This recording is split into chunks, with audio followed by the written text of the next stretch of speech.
Continents, continents यानी महाद्वीप। तो विश्व में 7 बड़े कॉन्टिनेंट्स हैं, 7 मेजर कॉन्टिनेंट्स हैं। ये हमारे 7 कॉन्टिनेंट्स हैं। सबसे बड़ा कॉन्टिनेंट है एशिया, यानी जमीन लैंडमास के भूभाग के हिसाब से ये जो पीला इलाका दिख रहा है ये सबसे बड़ा भूभाग कहें, इसे महाद्वीप कहें। और सबसे छोटा इसमें आता है ऑस्ट्रेलिया, सबसे छोटा। 7 हैं कुल मिला के। कितने हमारे कॉन्टिनेंट हो गए? 7। कौन कौन से हो गए? एशिया, अफ्रीका, मैं आपको साइज के हिसाब से बता रहा हूं। Asia, Africa, north America, south America, Antarctica, Europe. इसके बारे में अभी मैं बात करूंगा, इनमें से कौन बड़ा है कौन छोटा। वैसे सबसे आखिर में ऑस्ट्रेलिया आता है, फिर यूरोप, उसके पहले फिर एंटार्क्टिका, उसके जस्ट पहले साउथ अमेरिका, फिर उसके ऊपर नॉर्थ अमेरिका, फिर अफ्रीका और सबसे ऊपर एशिया। तो इसमें मैं आपको थोड़ा एक एक्सरसाइज भी करवाऊंगा। इसके अलावा आप देखिएगा कि इन 7 कॉन्टिनेंट के अलावा हमारे पास 5 महाद्वीप हैं। 5 महाद्वीप में देखिएगा ये पैसिफिक ओशन है या अटलांटिक ओशन है। पैसिफिक ओशन का मतलब होता है प्रशांत महासागर हिंदी में। अब ये इसको मैं एक गेंद की तरह देख रहा हूं। पीछे से मैं पीछे गया और पीछे जाके मैंने एक कट लगा दिया और फिर इसको खोल दिया ऐसे। तो ये इस तरीके से आ गया। मतलब अगर आप यहां खड़े हुए हैं तो आप यहां भी उसी समय खड़े हुए हैं। यहां पर आप एक ही जगह पे खड़े हुए हैं क्योंकि ये कट करके हमने ओपन किया हुआ है। यहां पर हमारी विषुवत वृत्त है यानी भूमध्य रेखा, जिसे हम इक्वेटर भी कहते हैं। अगर आप जमीनी स्तर पे देखें, दृष्टिकोण से देखें, तो जमीन सबसे ज्यादा नॉर्थ हेमिस्फीयर में है। इसके ऊपर नॉर्थ होता है, इसके नीचे साउथ होता है। तो बहुत ज्यादा जमीन हमारे पास नॉर्थ हेमिस्फीयर में है, कम जमीन हमारे पास नीचे है। यहां पर पैसिफिक ओशन है, 5 दिखा देता हूं। ये पैसिफिक ओशन, ये भी पैसिफिक ओशन हो गया। यानी ये मान लीजिए कि ये दोनों जुड़े हुए हैं। यहां से ये नॉर्थ अमेरिका के साथ एकदम रशिया का पार्ट जुड़ा हुआ है, यहां ये जुड़ा हुआ है। इसके अलावा ये एस शेप में आप अटलांटिक ओशन देख रहे हैं, सबसे बिजी ओशन है, इसके बारे में चर्चा करेंगे। उसके बाद इंडियन ओशन, ये त्रिभुजाकार आप देख रहे हैं। फिर आर्कटिक ओशन हो गया, ये आर्कटिक ओशन हो गया। इसके बाद सदर्न ओशन हो गया, 60 डिग्री के करीब है ये, और ये अंटार्कटिका के ऊपर है। ध्यान रहे कि केवल अंटार्कटिका ऐसा एक महाद्वीप है जहां पर कोई भी नहीं रहता। यहां पर केवल लोग शोध के लिए जाते हैं, यानी केवल रिसर्च के लिए जाते हैं। बहुत ठंडा इलाका है, रहने की कोई व्यवस्था यहाँ पर है नहीं, और रहने के लिए कोई यहाँ जाएगा भी नहीं, क्योंकि बहुत मुश्किल है यहाँ की, क्योंकि ये है पोल, ये है पोलर इलाका। एक एक करके ये 7 जो मेजर कॉन्टिनेंट्स हैं हमारे, उनको हम देखेंगे। सबसे पहला है एशिया। एशिया सबसे बड़ा कॉन्टिनेंट है, सबसे बड़ा महाद्वीप है।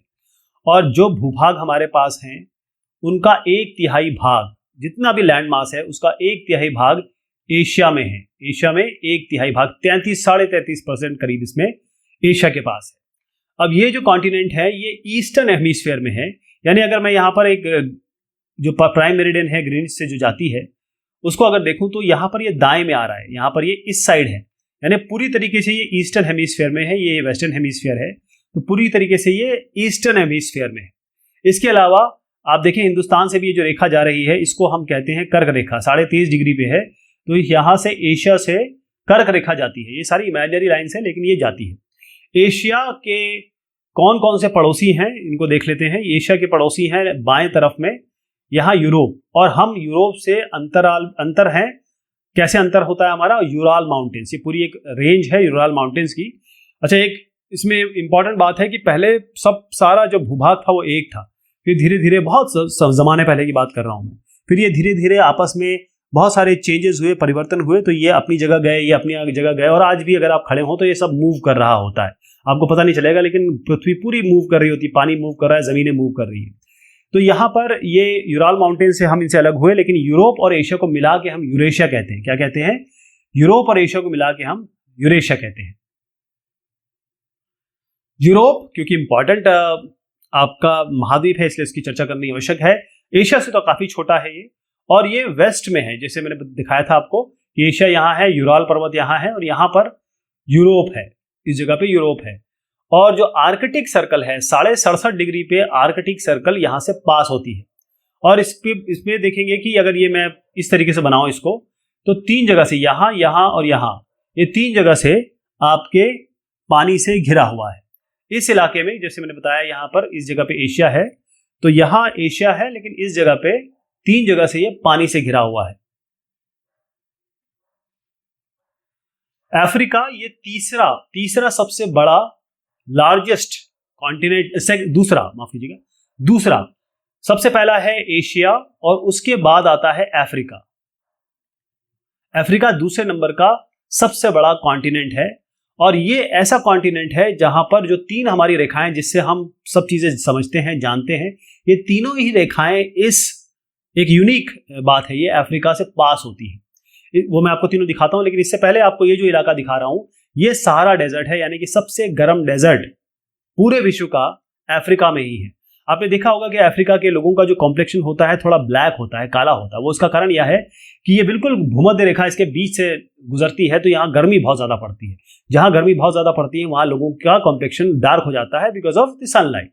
इसके अलावा जो कॉन्टिनेंट है उसके चारों तरफ, यहाँ दीजिए, यहाँ देखिए, यहाँ देखिए, यहाँ देखिए, यहाँ देखिए, चारों तरफ ये समुद्र से घिरा है। ऊपर आप मेडिटेरेनियन सी देख रहे हैं, यहाँ पर आपका अटलांटिक सी है, यहाँ इंडियन सी है और नीचे आपका सदर्न दक्षिण जो हमारा महासागर है वो है।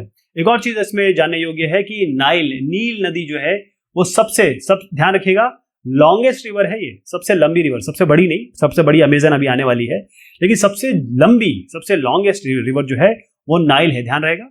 सबसे लंबी रिवर यहीं से अफ्रीका में ही है। तीन चीजें मैं आपको दिखाना चाहूंगा जो काफी बार पूछी जाती है कि पहला है यहाँ पर इक्वेटर, ये है 0 डिग्री लैटिट्यूड। यहाँ पर आइए, इस जगह पे 23.5 डिग्री पे ये है ट्रॉपिक ऑफ कैंसर, कर्क रेखा, वो भी यहाँ से जाती है। और नीचे आइए आप, यहाँ पर ट्रॉपिक ऑफ कैप्रिकॉर्न, ये 23.5 डिग्री, ये आपका 23.5 डिग्री नॉर्थ है, 23.5 डिग्री नॉर्थ हो गया, ये 23.5 डिग्री साउथ हो गया है। तो ये तीनों ही रेखाएं यहाँ से पास होती हैं। एक और इंटरेस्टिंग चीज आपको बताता हूँ कि ये गिनी का इलाका है, इसको गिनी इलाका कहते हैं। और इक्वेटर यहाँ से और ऊपर से जो लाइन चली आ रही है जिसको हमने मानक प्राइम मेरिडियन माना हुआ है, वो यहाँ पर आकर मिलती है इस जगह पर। तो ये 0 डिग्री इधर यहाँ पर आता है। ये तो आपको ध्यान रहेगा कि कोई चीज आप इसके आसपास याद कर लीजिए, उसके करीब होगा। लेकिन ये इलाका है जहाँ पर 0 डिग्री लैटिट्यूड है, 0 डिग्री लॉन्गिट्यूड है, यानी 0 अक्षांश देशांतर है, वो भी यहाँ पर है। नॉर्थ अमेरिका यानी कि जो उत्तर अमेरिका और दक्षिण अमेरिका ये ऊपर नीचे है। तो नॉर्थ मतलब ऊपर वाला, साउथ वाला मतलब नीचे वाला। तो हम नॉर्थ अमेरिका की बात कर रहे हैं। इसमें जो दो इंपॉर्टेंट कंट्रीज हैं वो है कनाडा और यूनाइटेड स्टेट्स, काफी डेवलप्ड कंट्रीज हैं। और ये तीसरा लार्जेस्ट कॉन्टिनेंट है। पहला हो गया एशिया, दूसरा हो गया अफ्रीका, तीसरा कौन सा हो गया? North America.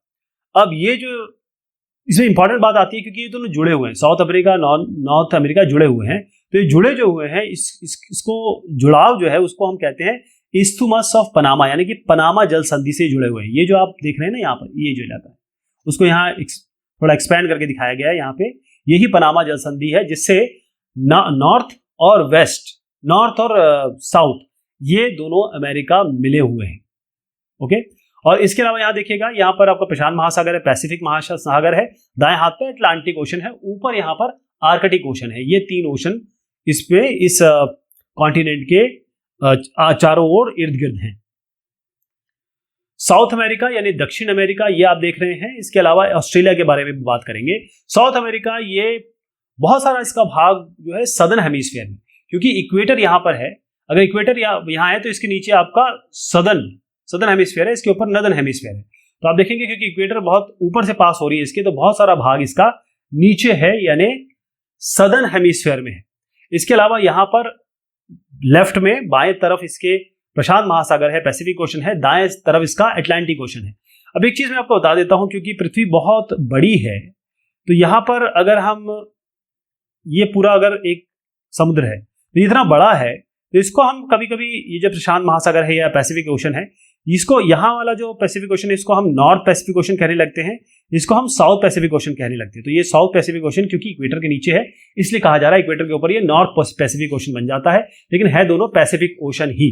इसके अलावा एक जो पूरे विश्व की सबसे बड़ी नहीं कहूंगा मैं, लंबी कहूंगा, ध्यान रहे, सबसे लंबी जो पर्वत श्रृंखला है एंडीज, क्या नाम है इसका?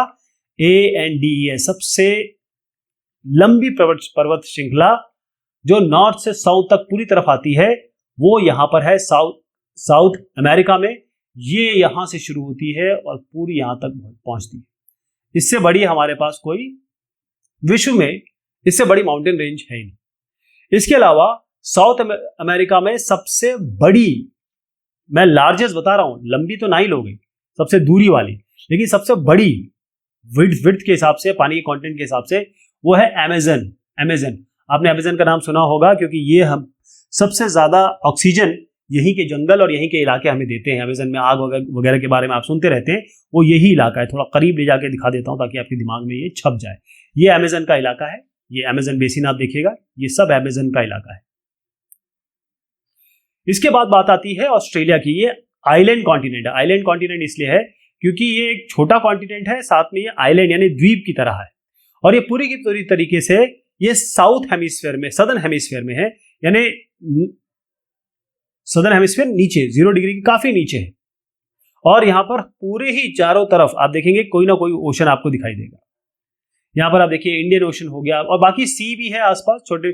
जब हम कम पानी की बात करते हैं, कम इलाके की बात करते हैं पानी की, तो उसे हम सी कहने लगते हैं, उसको हम सागर कहते हैं। लेकिन बड़े वाटर रिजर्वायर की बात करते हैं, बहुत बड़े इलाके की बात करते हैं पानी की, तब उसे महासागर कहने लगते हैं। अब अंटार्कटिका, ये ग्लोब है, और अब आप ग्लोब के यहां, ये नॉर्थ पोल हो गया, ये साउथ पोल हो गया, आप यहां पर खड़े हैं, मतलब आप स्पेस में एक तरीके से, और यहां से आप देख रहे हैं तो आपको जो दिखाई देगा, मैं आपको कह रहा हूं आप साउथ में, यहां से आप देखेंगे तो ये जो इलाका है वो आपको यहां पे दिख रहा है, यानी आपने एक टॉप व्यू लिया है नीचे से, साउथ से, तो ये आपको जो इलाका दिख रहा है ये है अंटार्कटिका। पूरी की पूरी तरीके से ये सदर्न हेमिस्फीयर में है, क्योंकि ये हमारा इक्वेटर हो गई, तो पूरी की पूरी तरीके से ये आपका सदर्न हेमिस्फीयर में आता है, और यानी कि दक्षिणी गोलार्ध में। और जो साउथ पोल है ये इसके तकरीबन मध्य में आता है, जो हमारी एक इमेजिनरी पॉइंट है। और यहाँ पर हमेशा हमेशा बर्फ रहती है, क्योंकि सूरज की गर्मी यहाँ पड़ती है, यहाँ तक आते आते बहुत शिथिल हो जाती है, और कभी कभी पड़ती भी नहीं है। तो यहाँ पर आपको बर्फ इसीलिए हमेशा मिलती है। ये पोलार रीजन है, यहाँ पर लोग नहीं रहते हैं, कोई भी परमानेंट ह्यूमन सेटलमेंट नहीं है, यहाँ पर लोग यहाँ नहीं रहते क्योंकि यहाँ की सिचुएशन ऐसी है। लेकिन यहाँ पर लोग रिसर्च करने जरूर आते हैं। हिंदुस्तान के भी रिसर्च स्टेशन यहाँ पर हैं, जिनका नाम है मैत्री और दक्षिण गंगोत्री, याद रहेगा, मैत्री और दक्षिण गंगोत्री। हाइड्रोस्फीयर, हाइड्रो का